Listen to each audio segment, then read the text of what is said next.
男人透过地牢里的缝隙发现惨无人道的鬼子大佐，竟咔嚓一些砍断牢房的锁链，将所有的美国战俘当场释放。接着小手一挥，势于高速的哨兵停止射击。最后大佐迅速跑到地牢跟前，朝着手腕粗的铁链噗嗤就是一刀。王少远滋盖一下打开井盖，通知里面的男人赶紧逃命。然而男人似乎早就会料到发生什么事，抬起头一脸淡定的说道：“别费劲了，我在这里才更安全。”话音刚落，一架美军 B-29轰炸机就哐哧哐哧飞到广岛上空，嗖的一下投下了一枚叫小男孩的原子弹。鬼子军官们见状，麻溜的脱掉上衣，赶在原子弹爆炸前抽出斜拆，噗嗤一刀捅进自己的肚囊子里。眼瞅着长官一个个倒地嗝屁，大佐顿时下完吧了。但作为一名合格的帝国小兵，他还是咬解后槽牙，打算跟上长官的步伐。谁知刚举出斜拆，原子弹就砰的一声瞬间爆炸，伴随着一阵耀眼的光芒，广岛上空顿时升起了一朵巨大且哇塞的蘑菇云。与此同时，爆炸产生的冲击波正以每秒88.88迈的速度向四周扩散，一眨眼的功夫便冲到了大佐的眼巴前。千钧一发之际，地牢里的狼叔突然抓住大佐的手腕子，油的一些将其扔进地牢。王浩尔自己迅速跳了进去，然而没来得及喘口气儿，巨大的火舌就顺着井口席卷而来。狼叔见状，立刻举起一块钢板，将大佐压在身下，利用自己的身体隔绝将近1000万度的烈焰。3个点后，硝烟逐渐散去。可当大佐掀开钢板一看，顿时被眼前的景象吓得哑麻呆住了。只见狼叔浑身上下被烧得体无完肤，但2秒钟后，伤口便以肉眼可见的速度迅速恢复。大佐吓懵逼了，以为这是个怪物呢，于是哆嗦的站起身，准备爬出地牢。没曾想，却被狼叔像抓小鸡崽子似一把摁住。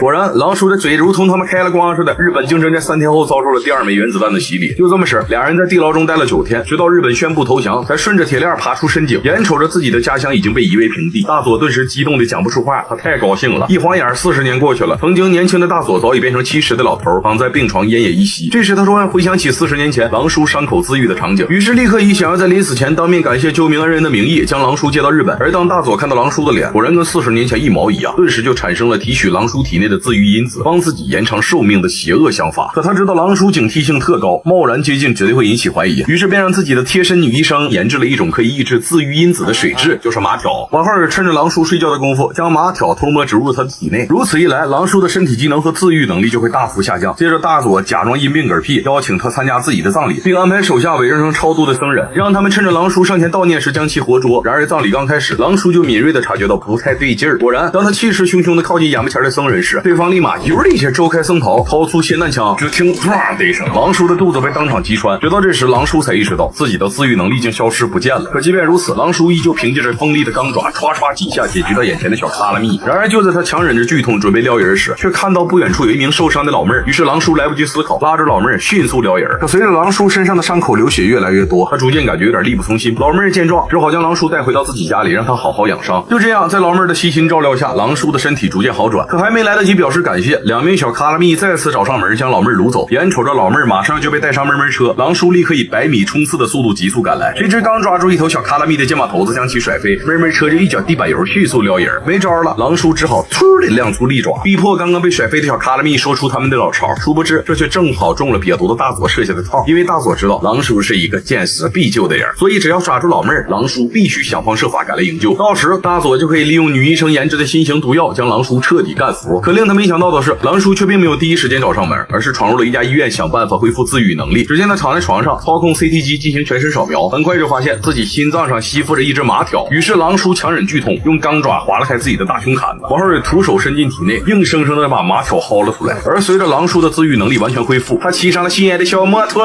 呜的朝着敌人的老巢赶去。谁知狼叔刚找到被绑架的老妹儿，就看到一直陪伴在大佐身边的女医生露出了极为恐怖的一幕。只见他滋啦一下撕掉自己的衣领，用指甲在脸上划一道口子。王浩尔顺着缝隙滋啦一拽，脸上的皮肤瞬间跟蛇皮一样被整个浪的撕开，紧接着揪住自己的后背，连同头皮一起扯了下来，迅速赶到狼叔跟前，噗这个喷出一口老痰。趁着狼叔睁不开眼的功夫劲儿，抄起一旁的铁罐，砰的一下将其扇飞40来米远。与此同时，一个2米高的银甲战士突然冲出，举起40米长的大砍刀，直逼狼叔面门。虽然狼叔及时用钢爪抵挡住了刀刃，但银甲战士的力量实在太过强大，狼叔很快就招架不住。就在这时，银甲战士歘的抽出身后的熔岩猎刀，噗呲一下砍断狼叔左手的钢爪。王浩远乘胜追击，奋力朝狼叔的右手砍去。千钧一发之际，狼叔一个翻滚迅速躲开，凭借着 S 型灵活走位绕到银甲战士身后，歘的一下夺走后背上的长刀。紧接着趁着银甲战士扭头的功夫，砰的一刀直接砍掉他的脑瓜篮。王浩远使出吃奶奶的劲儿抱住银甲战士，跟他一起坠下万米高楼。然而在下坠的过程中，银甲战士呱嗒一下撞碎了墙体，狼叔来不及反应，径直滚出大楼。但好在他及时将右手的钢爪插进墙里，才没能掉入万丈深渊。然而就在狼叔用尽全身力气即将爬进大楼时，银甲战士却突然起身，唰的砍断狼叔的另一只钢爪，紧接着死死抓住狼叔的手腕子，启动银甲箱的3根空心电钻，滋宁的钻进狼叔断裂的钢爪里，以此来提取狼叔体内的自愈因子。而直到这时，狼叔才发现操控银甲的人竟是自己40年前从2战战场上救来的大佐。原来之前一切都是大佐设的局，这个老瘪犊子的目的就是为了得到狼叔的自愈基因，延长自己的寿命。而随着狼叔体内的自愈因子被不断抽取，大佐的脸很快便回到了30岁的模样。反观狼叔的脸上皱纹越来越多，神情变得越来越憔悴。眼看着狼叔马上嗝屁，老妹儿突然手握被砍断的钢爪出现在银甲战士身后，二话不说朝大佐的脖梗子噗嗤就是一刀。狼叔见状艰难地站起身，使出吃奶奶的劲儿，将这个忘恩负义的瘪犊子推下万丈深渊。解决完大佐，狼叔找到了那个会吐粘痰的娘们儿，只见他把缆绳套在女人脖梗上，用力一拉，女人顿时就被吊在电梯井内。而随着电梯快速下降，女人空咚一下直接当场嗝屁。经此一事，狼叔算是彻底看清了他们日本人丑恶的嘴脸，当初就不该救你，臭他妈白眼狼，呸，死去吧你！嘿嘿嘿。